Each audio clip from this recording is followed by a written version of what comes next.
What's up, STS Nation, and welcome to live breaking coverage and analysis of the Suffolk County District Attorney's press conference regarding Rex Heuermann. Of course, he is now the accused Long Island serial killer.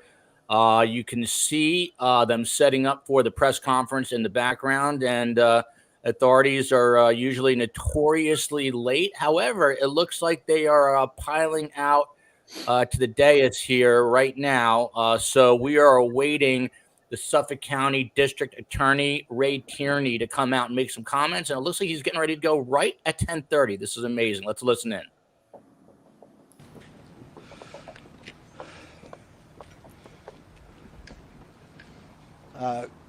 Good morning, everyone. We're here. I'm here with our fellow task force members to announce the identity of what has formerly been known as Fire Island Jane Doe. On April 20th, 1996, female remains consisting of legs and feet were found on the bayside shore of Fire Island, about a mile west of Davis Park Beach. Then approximately 15 years later, on April 11, 2011, additional remains consisting of a skull were discovered at Tobay Beach in Nassau County. That skull was found following the discovery of the remains of Jessica Taylor, and the skull was found on the same day as the remains of what is commonly come to be referred to as Peaches was found on Jones Beach. Thereafter, in July of 2011, the Suffolk County Crime Lab linked the two sets of remains via DNA analysis. And by that, I mean the legs that were found in the vicinity of Davis Park were compared with the remains found at Tobay Beach, and it was determined that it was the same person. Since 2011, that victim was known by various names, including Fire Island Jane Doe. Today, we are here to announce that as part of the Gilgo Task Force re-examination of all the evidence in the case, we were able to identify Fire Island Jane Doe as Karen Vergata, who was 34 years old at the time of her disappearance. And I believe we have a picture of Miss Vergata. I think it's important that we remember and honor not only Miss Vergata, but all the victims on Gilgo Beach. Ms. Vergata went missing at approximately February 14th, 1996. At the time, she lived on West 45th Street in Manhattan and was believed to be working as an escort at the time of her disappearance. There was no missing persons complaint filed at the time of that disappearance. In August of 2022, approximately 6 months after we formed this Gilgo task force, a DNA profile suitable for genealogical comparison was developed from the remains of Karen Vergata. In September of 2022, the FBI was able via a genetic genealogy review to identify Ms. Vergata presumptively as Fire Island Jane Doe. Thereafter, in October of 2022, using a buccal swab from a relative of Karen Vergata, we were able to definitively identify her. Prior to disclosing this information, of course, we needed to contact all of Ms. Vergata's family members. And additionally, at or around the same time, we were beginning our grand jury confidential investigation into what has been known as the Gilgo 4. That is the murders of Maureen Brainerd Barnes, Melissa Barthelemy, Megan Waterman, and Amber Costello. So we decided we were not going to make any public comment at this time. However, since that, the results of that investigation have become public, and we have made the necessary notifications to Ms. Vergata's family, we can make this important announcement now. I just want to thank, in particular, Special Agent Lori Giordano from the FBI in her work with the familial DNA. She worked in conjunction with our Suffolk County Crime Lab, Don Dollar of the Suffolk County Crime Lab, his team, in coordination with the Suffolk County Police Department's Homicide Unit. So I want to thank them in particular for all of their work. Of course, I want to thank our task force members, Suffolk County Sheriff Errol Toulon, ASAC Spencer Horn from the FBI. I want to thank the New York State Police, Suffolk County Police Department, Rodney Harrison, who couldn't make it here. I understand Chief Rowan is here in his place instead. But I want to thank them for not only their work on this case, but for all their work in the task force going forward. It's important to note that there are no charges at this time. Ms. Vergata's disappearance was in 1996, which is 27 years ago. We are going to continue to work this particular case as we did the Gilgo 4 investigation. We're going to have no comment on what, if any, suspects we developed at this time. This is a confidential investigation, so I'm not going to be taking any questions, but our investigation is continuing, and thank you all very much. No questions. If you want to talk about something regarding the Gilgo 4, I'm happy to talk offline to you. But today, this press conference is about Ms. Vergata, and that we've been able to identify her, and that we're continuing our investigation not only with regard to the Gilgo 4, but all of the victims on Gilgo. So thank you all very much. And there you have it. A very quick, very prompt press conference from Ray Tierney, the District Attorney of Suffolk County, Long Island. It is always all about the victims, and today we are learning the name of Jane Doe number 7 from Fire Island. That person has now been identified as Karen Vergata, 34 years old. She went missing 27 years ago.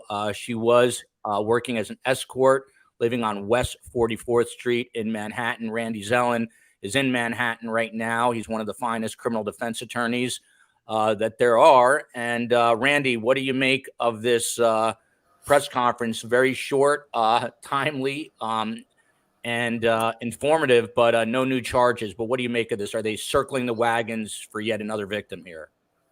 From a human standpoint, this press conference was designed, as Mr. Tierney said, to honor the victim. However, from a lawyering standpoint, from a defense lawyering standpoint, from a criminal defense lawyering standpoint, this was a very overt attempt by the district attorney's office to cast an enormously wide net. Now that the name is out there, now that this press conference is out there and will be streamed and live streamed and downloaded, that is his way of getting out to the world the name, and whether or not anyone could say, wait a minute, wait a second, I know something, or now I remember something. This was a tip line through a press conference. So now the district attorney has the ability to have people start coming in with tips, with investigative thoughts, with possible evidence, and it's a hell of a lot easier than sending law enforcement out into the street knocking on doors. Ketchup chiming in here. Tierney, that is a DA for president. Looking forward to this. Wonder if Rex Heuermann will officially be charged with Maureen Brainerd Barnes' death as well. He is a prime suspect in that murder, but Ray Tierney today, the DA, making it clear no new charges have been brought yet. This is all about Karen Vergata, 34 years old, when she was murdered 27 years ago. Sonny Slaughter, to you, Randy brings up an interesting point. The whole world's going to see this in real time, instantly. And Rex Heuermann, we were talking about this on the show. He's not a guy that can easily sort of meld in. He is a giant of a man, 6'5" or 6'6" in every direction, as I like to say. So this press conference, what did you make of it? We'll get into the details of what they said in a moment, but curious your take. And is Randy right? Is it possible now that someone's going to come forward and say, I remember a 6'5" guy with this woman 27 years ago? Yes, I agree with Randy. It was very strategic. It was intentional in its face to recognize the victim, but it also was very strategic in a way to get people to come forward and provide information from the public standpoint. And as you also stated, Rex has a very overbearing presence. Now that people know who he is, they can if they saw him with her or at some point in time, they can potentially connect those dots where they didn't connect them previously. And Peter, I'm going to get to you in just a moment. Peter is a forensic science professor and a former law enforcement police officer in Connecticut, but Randy has limited time.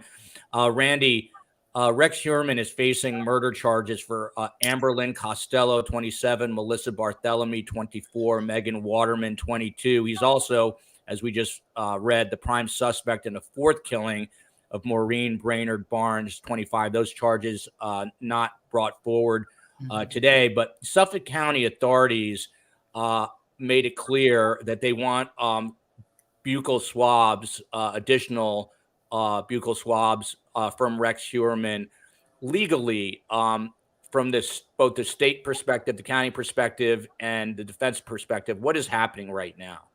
Well, what will happen is, assuming that Mr. Heuermann will not consent to these additional swabs, the district attorney's office will make a motion. The defense will oppose it. The judge will grant it, and in all likelihood issue what's called a protective order, meaning you can use the swab for this one isolated purpose. Don't go putting it up on other databases. The man hasn't been convicted yet. This is not your way of throwing it into the computer and see what else comes back in. You can use it for this limited purpose and this limited purpose only. And I mean, how tough a case is this, in your opinion, right now for Suffolk County to present? Well, I think right now it's becoming a rather easy circumstantial evidence case. And I think it's important for your viewers, and you do such a wonderful job educating them, but a quick education on the difference between circumstantial evidence and direct evidence. And it's pretty simple. I'm sitting in a room right now and there are windows. I can look outside and I can see what the weather's like. And if it's raining out, I can see that it's raining. That would be direct evidence that if someone was trying to prove that it was raining out, that it's raining out. Let's say I'm in a room where there are no windows, so I don't know what the weather's like. I'm sitting in a room and someone else comes into the room with a wet umbrella, wearing a raincoat and a hat, and that person is soaked. I may not know that it's raining outside, but it's reasonable, and all the links point to the fact that it's raining outside. So that would be circumstantial evidence that it's raining. The district attorney's office has been kind of letting us know here and there that this case is being built right now on circumstantial evidence. They don't have a confession. They don't have an eyewitness. They don't have video. They don't have audio. So they're building the case by connecting the dots. The cell phones, the burner phones, the connection between the phones and American Express purchases, all that stuff, and and some DNA evidence. But here's the interesting thing from my point as a defense attorney. Right now, there is built-in reasonable doubt into this case because the district attorney's office has worked so hard to connect all of these missing women that it's not limited to these three or these four, or at least the three that Mr. Heuermann has been charged with. So if I'm a juror, right now, I already have reasonable doubt. Yeah, he's presumed innocence, but put that aside.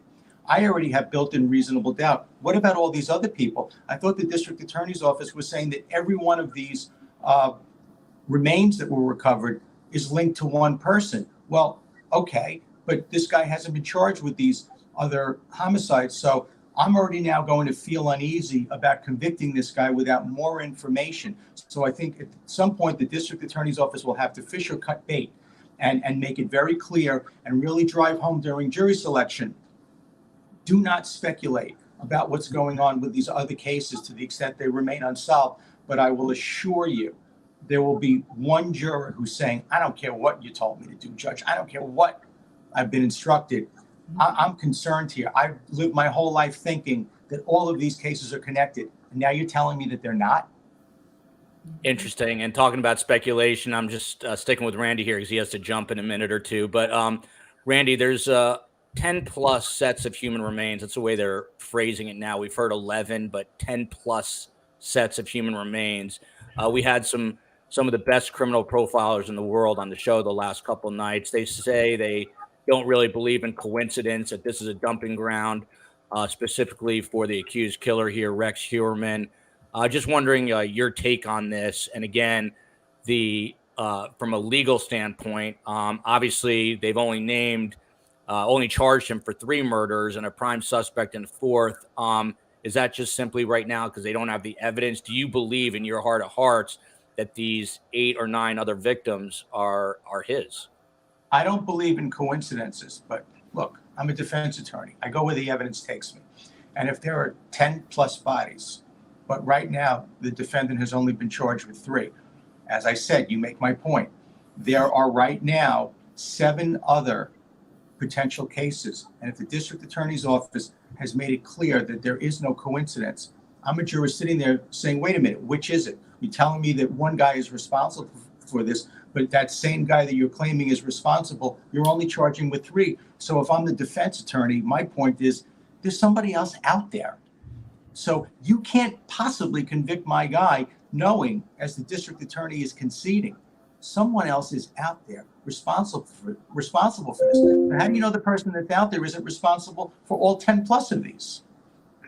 Good point. I always get nervous with Randy because he's a high-paid defense attorney. I don't want to miss in court. So, Randy, whenever you need to bounce off, we're going to get into some of the details of the press conference. I'm going to bounce off now because you have such terrific guests, and I don't want to take all the air away from the room because you're kind enough to let me have the talking stick because I have to jump. Randy, we'll have you back on hopefully next week or the week after. Good luck. Have a great weekend. Okay. Thank you. You too. So Pete Massey, haven't gotten to you yet. Let's go through some of the details of this press conference now. So this person whose name we now know, Karen Vergata, went missing on April 20th, 1996. If you do the math, that is 27 years ago. That's a long time. That's when I started my career in broadcast news. So I remember the year well. Feet and legs were found off of Fire Island. And then 15 years later, a skull is found in Nassau County. This came following the discovery of Jessica Taylor and another victim who's known as Peaches because of a tattoo that she has on her chest.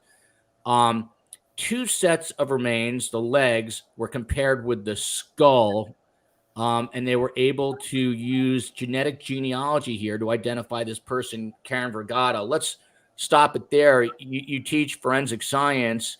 It looks like science wins the day here. That's what caught up with whoever perpetrated this crime for them to be able to identify her. First of all, how important is it to identify a Jane Doe? And secondly, what did you make of the press conference?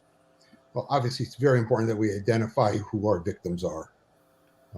This way here, investigators can then go backwards and try to put all the pieces together, like Randy said, try to connect the dots. Press conference was very important because now we've been able to identify this new set of remains. Important for the family, important for the investigators. So this connectivity between nuclear DNA and then the genetic process is just ultimately so important in this case. It's going to be science to identify the individuals, but it's going to be the circumstantial evidence that's going to go to trial. Sonny, to you, obviously you're a big victims advocate, and now we know this name, Karen Vergata. What kind of relief must it be now for her extended family? She wasn't reported missing, as is a case a lot of times with sex workers, but they are human beings just like me and you. So what kind of relief must it be to extended family members of hers to finally have this closure? I can only imagine what they are. They're feeling pain and grief, but also validation that she just didn't leave and then not ever contact them again.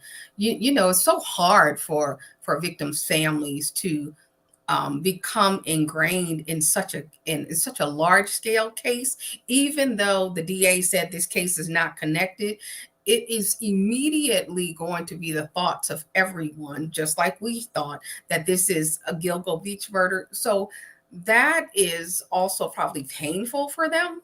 And it also is a red flag for others who may have been in her company, who may have been, working with her at the time and knew her, to think that she may have been a victim of Rex, but now to know what really potentially has happened to her, because there's going to be an investigation specifically on her case and what happened to her. So there's a lot of emotions around this, not just for everyone else, but the family really is trying to take it all in, I'm sure, and now kind of get their thoughts around how do we say goodbye, because they probably never said goodbye. Mhm. And now this is the finalization of them not having contact with her. Like you said, 27 years is a very long time. That's as old as my daughter is. And that's a long time not to know. And Joel, you probably know this, and Pete, you too. Years ago, when it came to what we now say is sex workers and prostitutes and individuals and escorts, there used to be a term, and Pete, I'm sure you probably heard this, where they called NHI. That was no humans involved. That was a thing that law enforcement used to use, and particularly out in California area is where I remember first hearing it.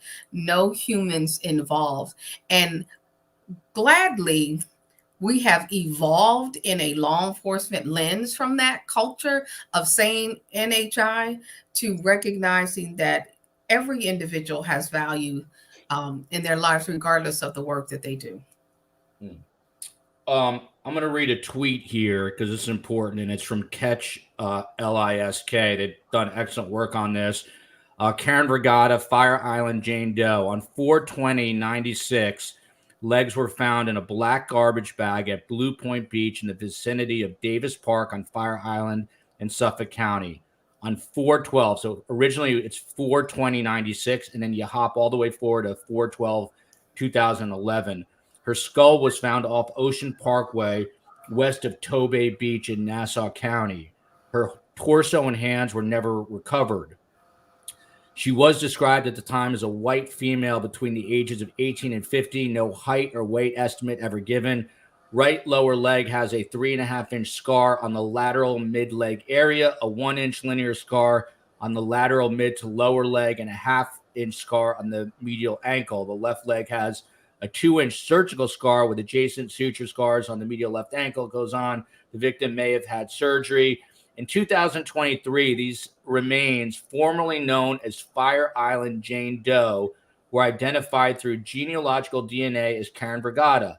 Karen was born on November 4th, 1961, and was 34 years old at the time of her disappearance. She has brown hair and brown eyes. She's 5 feet tall, roughly, and 110 pounds. Her father last heard from her on his birthday on Valentine's Day, 1996, when she was living on West 45th Street in New York City. Karen and her family are originally from Glen Head, New York. She went to St. Mary's Elementary School in Roslyn and graduated from North Shore High School in Glen Head in 1979. At some point after high school, she was living in Fort Lauderdale.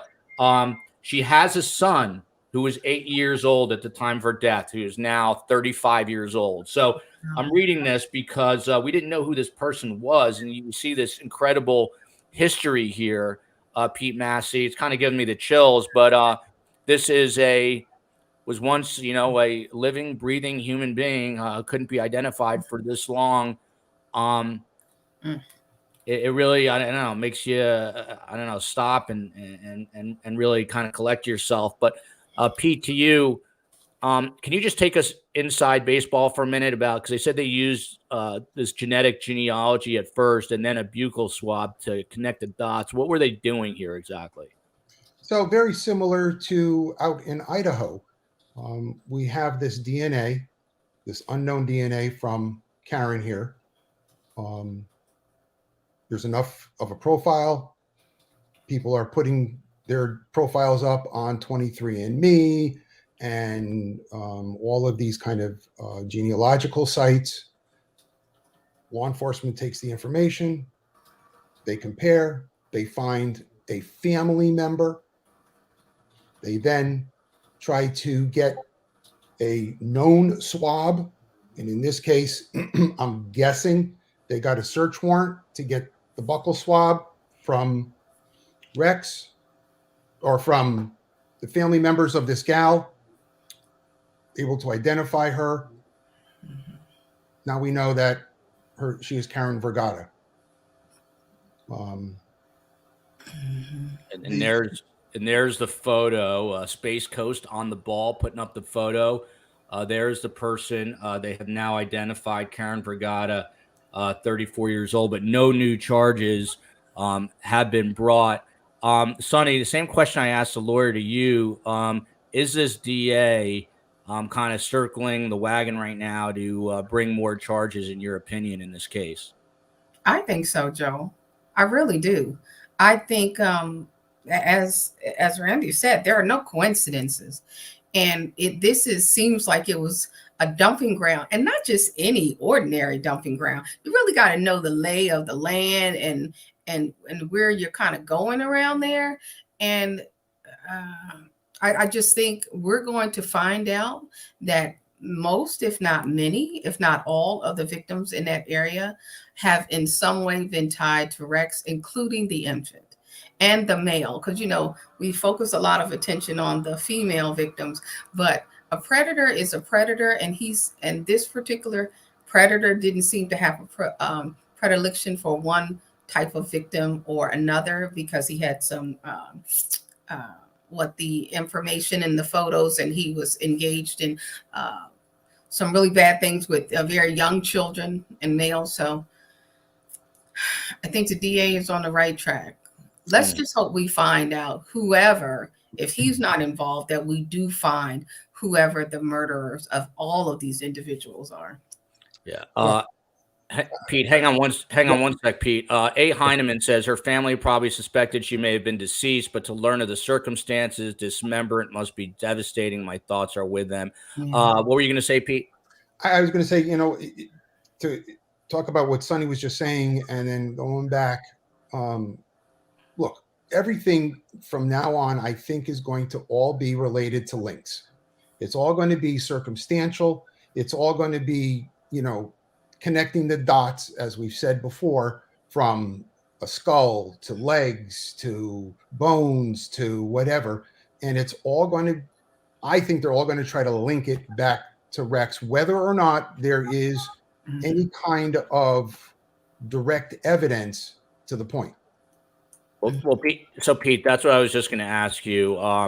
Again, we had these profilers on, Mark Safaric and Burgess, who's literally a living legend, talking about how there are no coincidences. We keep hearing about these 10 plus sets of remains. Do you think it will? I mean, I guess you just suggested that as much, but do you think they will all be linked back to this person, Rex Heuermann, at some point? I think so. Like Sonny said, you got to know the lay of the land. Well, he's living close. We know that he's got this penchant for sex workers. We know that we believe that he's been killing these sex workers along the way. There's so many things that point to it, but again, it's all circumstantial. Mm-hmm. And Pete, back to you, since you were working the streets of Connecticut as a police officer. He's been to other states. He's lived in other states. He's got connections to other states. What kind of monumental undertaking is it to try to connect him to potentially other crimes? Atlantic City was one spot with similar murders where bodies were left of sex workers in a dumping ground. Atlantic City authorities have come out very quickly and said there is no connection. By the way, that in an odd way reminded me, we did a show recently on women who turned up dead in Portland, Oregon. We're going to do a show on this next week. Investigators were very quick to say there was no connection. And while I was away on my trip, they came out and said that there was a connection with at least 4 of them. So there is a potential serial killer in the Portland, Oregon area. Do you buy it, Pete, that there is no connection in Atlantic City? Are they just trying to CYA, or what's going on? I mean, look, we got a couple of things. One, the FBI has a program called VICAP. So law enforcement is putting all this information into these databases. The databases are searching to see if there's any kind of connectivity or linking between Portland, Oregon, and Atlantic City, and New York, Long Island, and wherever else. Law enforcement, fortunately, not the greatest, but they are now starting to talk in 2023 amongst each other. So they're sharing information. Cold case squads have been developing over the last 10 or 15 years, and they have organizations. So there's a lot of communication now between agencies. We also have NamUs, the database that'll show missing people, missing parts. So there's a lot of places now that law enforcement goes to share that information. I think it's all going to be related back to this guy. And do I think that he's been traveling around the country? That I don't know.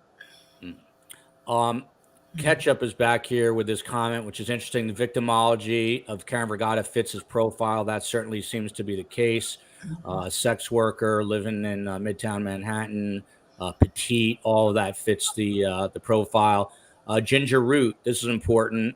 Sonny, to you, Ginger pointing out Rex Heuermann would have been 33 at the time she was found. Everyone I've had on the show said there's no way he only started killing if this was 13 years ago at age 46. Do you believe if he is indeed the killer, and he's been named a suspect, obviously, by police at this point, do you believe he started these killings years ago, potentially even, way before 33 years old? I absolutely believe that. I believe if he is a serial killer, that this started decades ago. Even if he did not commit an actual murder decades ago, I believe that he worked himself up to the actual murders, engaging, finding the type of vulnerabilities for these individuals, and he, along with other serial killers, something I've been studying forever, like most people who have this thing about serial killers. They don't just start and stop. They don't just take off on the weekends, but they are very intentional and very calculating and very aware, and they live among us. Something I've kept hearing people say, these are the individuals that live among us. I was married to a man that was who molested my daughter. And he had done it before, and everybody covered for him. There was no police thing. I mean, of course, you don't necessarily meet somebody and start looking up their criminal record. I mean, you probably should now, but the point is, these are ordinary people on the outside who live very cloak and dagger type of lives. This man was walking around with his co-workers and people didn't know. He didn't just start this. This is real. And his family, his wife and his children, we should not antagonize them, not criticize them because they didn't know. Because as I said, he lived a cloak and dagger life. This is not his first victim. And, we just all have to realize that this is a very bad case. And Atlantic City and all the other police departments, they do not want anyone to say that they've had a serial killer in their midst and they did not solve the crime. By the way, Sonny Slaughter, you look 27, so I don't know how you have a 27-year-old daughter. But, you, Joe, stop. Yeah, but look, I am not T-Pain, a friend of the show. Pete, to you, and I'll unblock your head in a minute here. If Rex is convicted of the 3 murders, and this came up on the last 2 shows that he is charged with, do you believe he will confess to other murders? Do you think he's the type of guy that would confess to other crimes, or is he just too arrogant an individual? No, and glad that question came up because I wanted to kind of go on that string. There's no way he's going to confess. There's no way he's going to confess. This is going to be, okay, cops, pin it on me. Do what you can. I also think, and I know people are going to be upset at it, but they may only charge him with 3 or 4 of the murders, even though, wink, wink, we know he did more, but we just don't have enough to go forward with those. It's unfortunate for those victims, but we all got to remember he's off the street. And whether he gets convicted for 1 or 35, he's off the street. And that's what the ultimate goal is. Yeah, it's always a question of justice for the other victims, for the families, but sometimes you just don't have the evidence. Sonny Slaughter, Brian Kupchik, a new name, but I see him in the chat room. So welcome to you, Brian. Don't serial killers, and by the way, Brian said he worked on Toby Beach. I think I saw earlier in the chat. He worked on Long Island at that beach. Don't serial killers usually start bragging and loving the spotlight after they're caught? That seems to be the MO. By the way, Dennis Rader, we have Carrie Rawson on the show all the time, his daughter. He basically came out and said this guy was copying him. He made his own statement about this. But what about the fact that serial killers, Sonny, usually do come out and brag on themselves? I don't think that is necessarily true. Mass shooters, maybe that they're copycats, but not necessarily serial killers, unless they, unless they want to add that to their bravado. I'm not sure whether that always holds true. He could probably say more to that, but I don't find that serial killers often tell the truth about the number of victims and things. They tend to be guarded. Just like they take trophies. When you think about, a lot of time you hear about serial killers taking trophies from their victims. They don't take trophies and show off. They usually take trophies and hide those from themselves, and keep those for themselves so they can continue to relive the crime. But I don't see, as Pete said earlier, I do not see Rex as saying something, and I don't think that serial killers, I mean, a very few, but not for the most part. I don't see that. And this is a great question here, Pete, from Pinky Blue. Is part of the motivation for a press conference like this a subtle suggestion/threat to the defendant to start talking and negotiate a plea? In court, his lawyer said there would be no plea deal, but what's going on in terms of maneuvering behind the scenes? I think this press conference was 2 parts.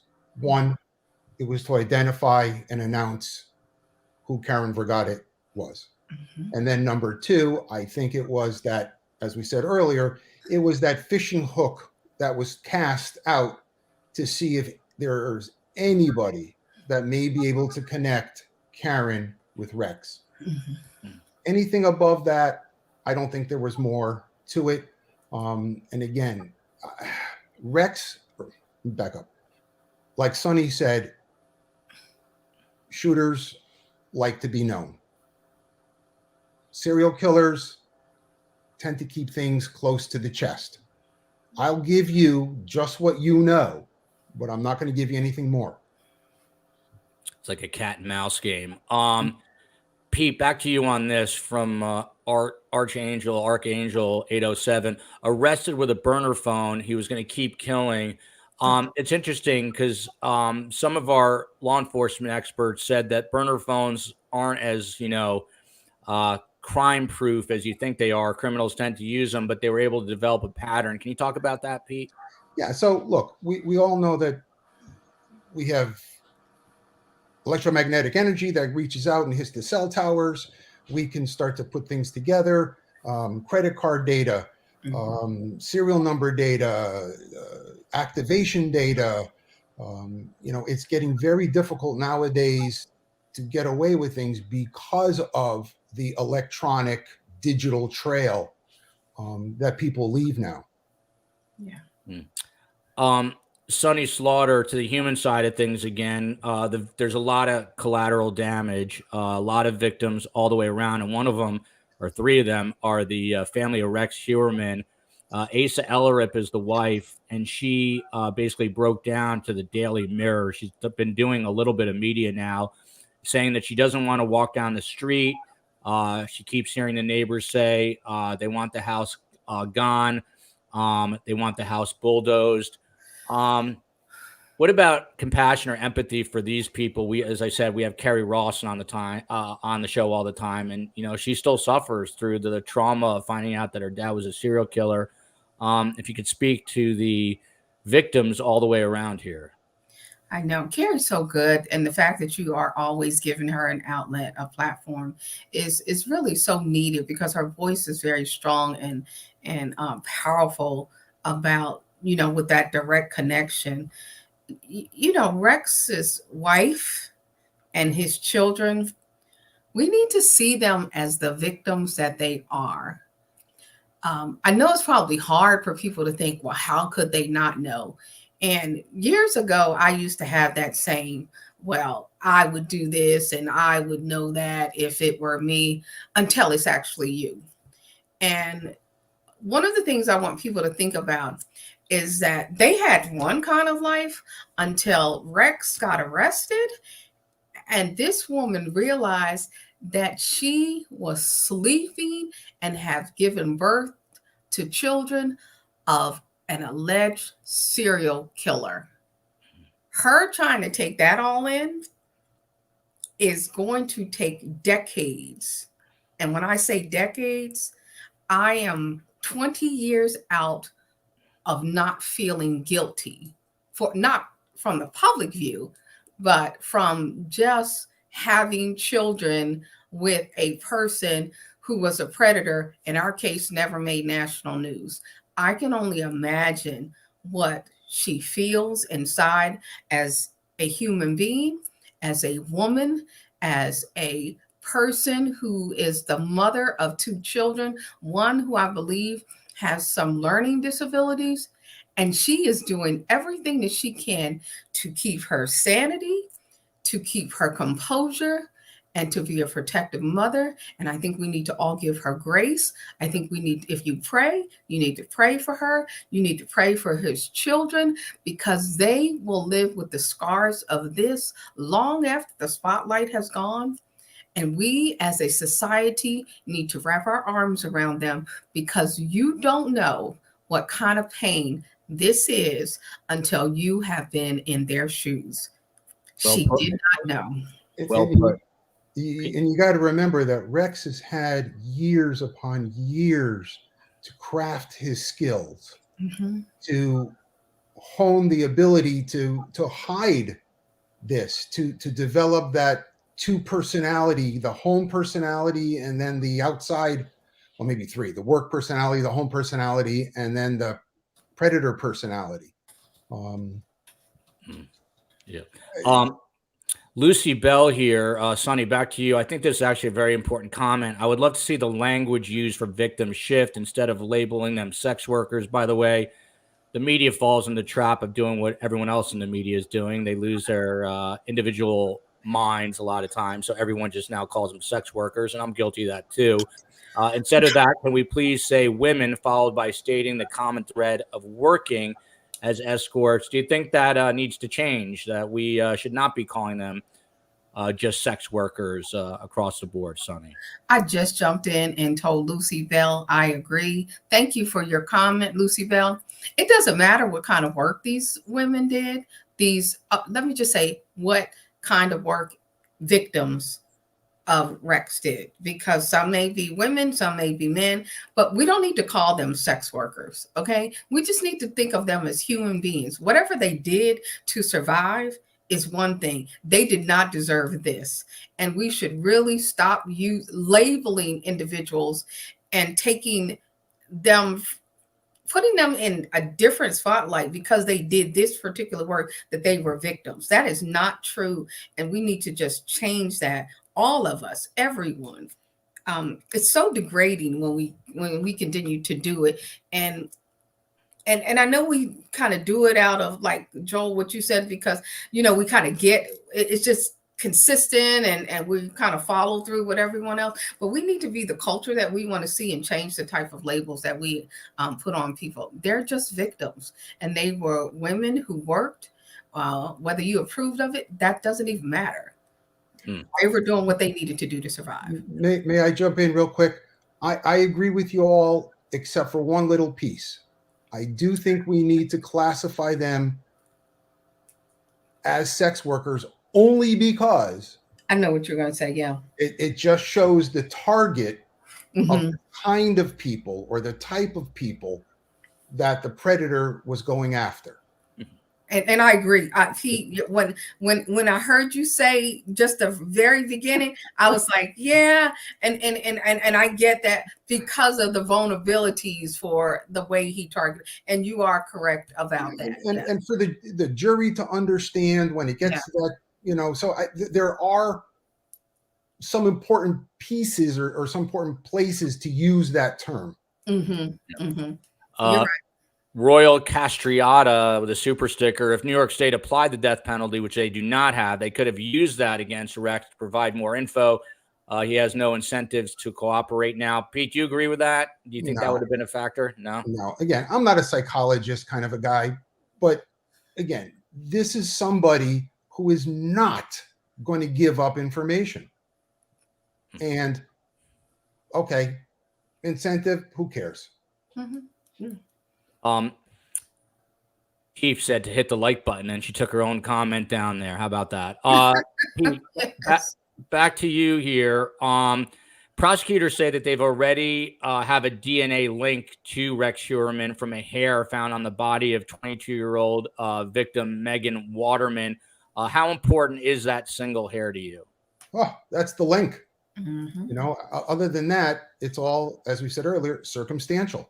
Yeah. Now we can actually show a physical link between perpetrator and victim, which is huge. And Sonny, they were in court on Tuesday, Rex Heuermann and his attorney, and said that there would be no plea deal. Are you surprised by that he's standing his ground here, so to speak, and isn't budging at all? No, I mean, you know, this is what he would do. He wants them to prove that he is the serial killer. He is not going to say, oh yeah, I did this. And yeah, he said, come get me. If you think you got me, come get me. By the way, I saw a lot of people saying that this is Peaches. As far as I understand it, this is not Peaches. Karen Vergata is not Peaches. Peaches, whose remains were discovered, I think, back in ~97. She was an African-American woman. She became known as Peaches because of a tattoo that has a bite mark out of it on her chest. And then they uncovered the remains of a toddler who was about 2 years old through DNA testing that confirmed to be that DNA testing confirmed to that Peaches was the mother of this toddler. To you, Pete, this toddler and there's an Asian male remains discovered as well. They're the two outliers. They don't fit the victimology. Do you think that they were, so to speak, collateral damage? Do you think that maybe Peaches showed up with a child because she had no one to care for that child? Well, let me go to the male first. It's not uncommon to have transvestite, transsexual, whatever term you want to use in this day and age, dressing, acting as prostitutes or sex workers. We've had cases in Connecticut where they thought they were picking up a female. It turned out to be a male, and it ends up in a homicide. So I have a feeling that that's where he kind of fits in. You're right. The other female, Peaches, and the baby are true outliers. And whether or not it is connected to Rex or not, you know, it's going to have to play out.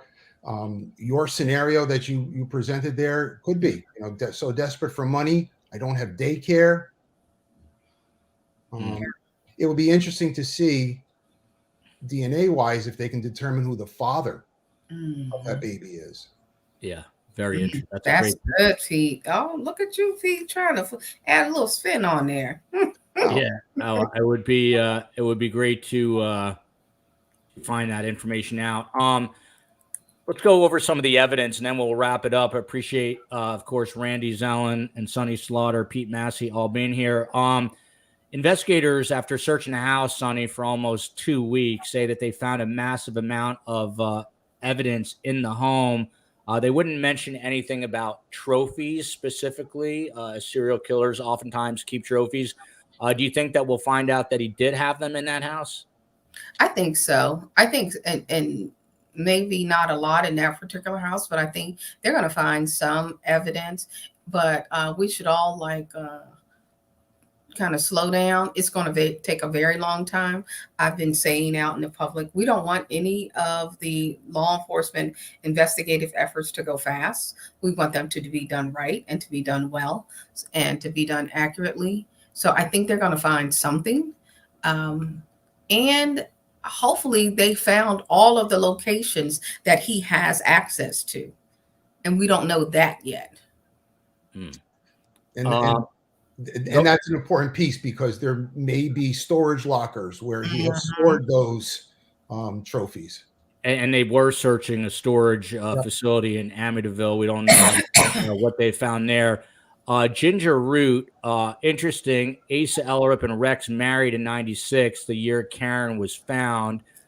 Just shows how good he was at his double life, assuming that there's a connection there. Again, they have not brought charges, so we have to be careful there. But Pete, how good are these serial killers at compartmentalizing their lives? On the one hand, he's an architect. He goes to work every day with his briefcase. On the other hand, at night, he's, dealing with engaging with sex workers and murdering them. You took the word out of my mouth. I was just going to say, these folks are extremely gifted, if you will, in compartmentalizing their lives. They can be, chameleon is the best word. They can be whomever they want to be at any given time. And again, the longer he goes, the more that he's able to hone his skill, the more he sees that he gets away with it, the more that he starts to become a little bit more aggressive, assertive, free for all, whatever wording you want to use there. And Sonny, we had a psychologist, Dr. Joni Johnson, on who said it was really interesting because when you look at his house, it's basically in shambles. It's run down. It's the only rundown house, but he had a very, good job, a good paying job as an architect. And she said it's a metaphor for kind of the double life that he lived. What do you make of the fact that he kept his house in such seemingly poor condition?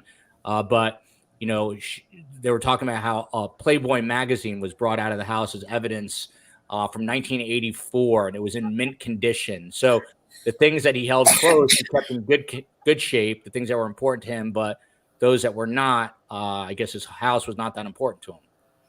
When I saw the condition of the home and even the condition of his wife and his children, and I said, yeah, there's a lot going on there. People that have a lot of clutter around and keep it. This was true even of my aunt. She used to keep a lot of stuff, a lot of junk. And that I've always attributed to some kind of mental instability there. And he did not care anything about his wife and children. He did not care anything about his life. And I'm sure he didn't bring people that he worked with back to his home. His home is the outlier in the entire neighborhood. If you looked at that area, and it's just like, this is how you were living. So he had some very clear boundaries about who he was as an individual in one way, like Pete said, he was a chameleon, and what he found, like you said, was very important to him. And he did not care about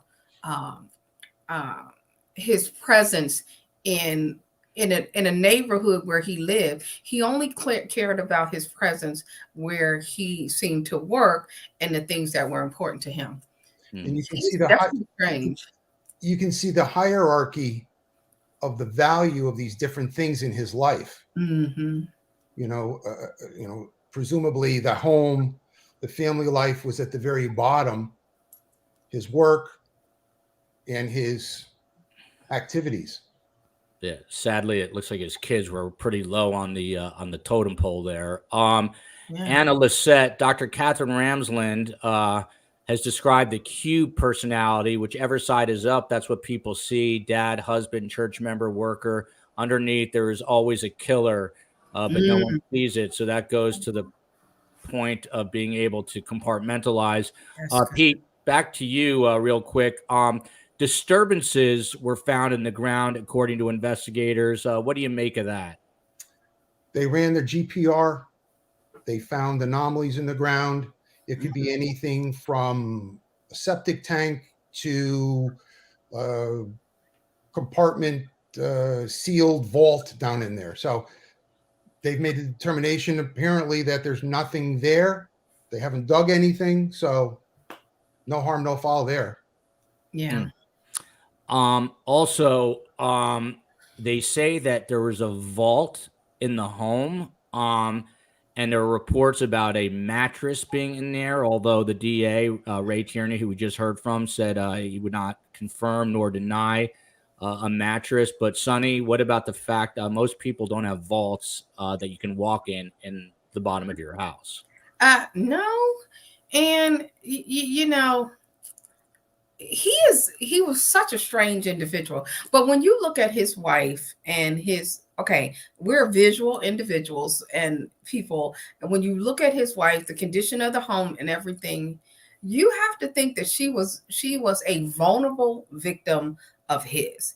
She probably didn't ask a lot of questions or anything, because if I was married to someone and he had a vault in the basement, I'd be like, what are we doing with this?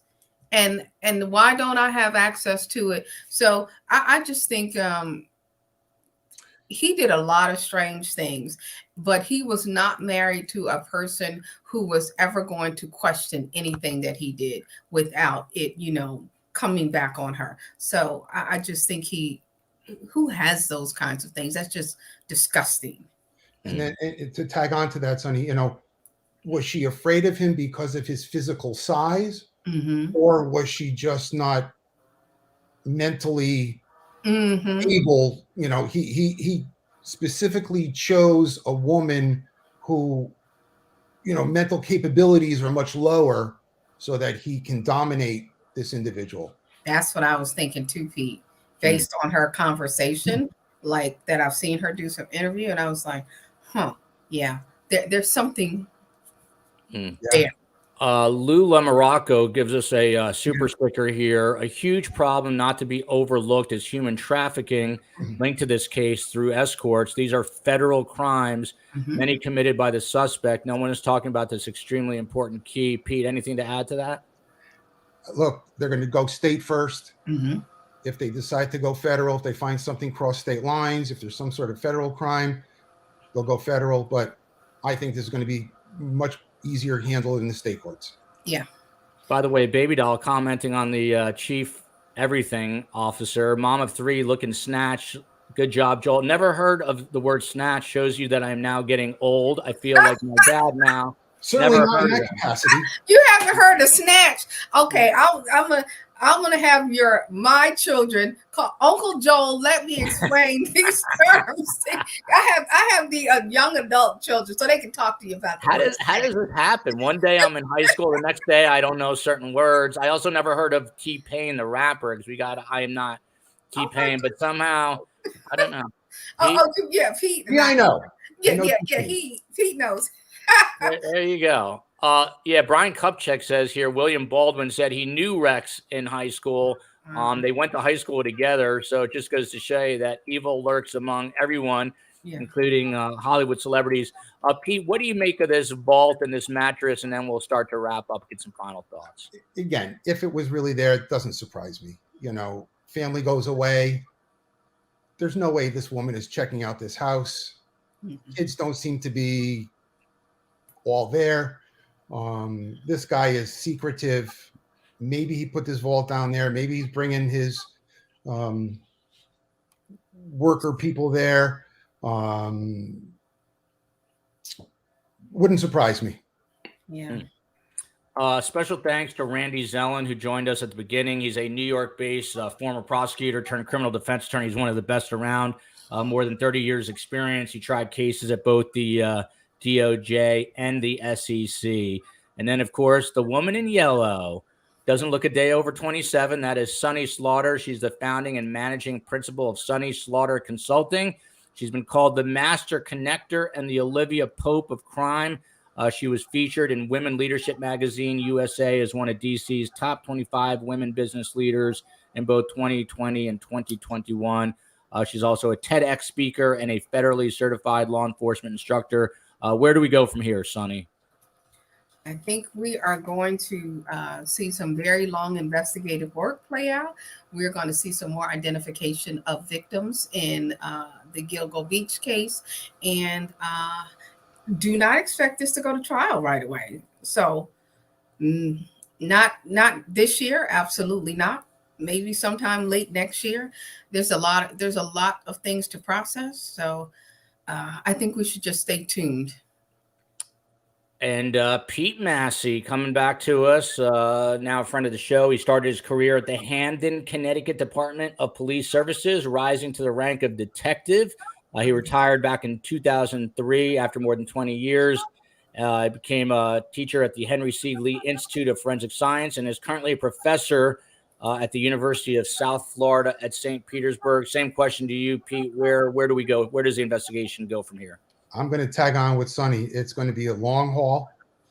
They're going to come up with more identifications as they start to work the DNA. I know Don Dollar personally. Their lab is top notch. They're going to start pumping stuff out. And we just got to wait. Yeah. So it is double duty for me today. I'm going to be back at 5 p.m. Great Scott, your True Crime Phil, with the great detective Phil Waters. He investigated over 400 homicide cases for the Houston PD. We're going to dig into this with those guys, get their perspective on all of it, as well as former FBI Special Agent Scott Duffy. That makes up Great Scott is your True Crime Phil.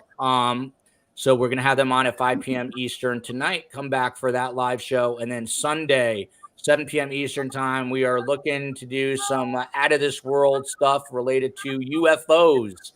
Oh, That's wow. something I'm interested in. And Sunday evenings, we're going to look at some of that. So working to line up some guests for that show. The work here at STS never ends, but we love it.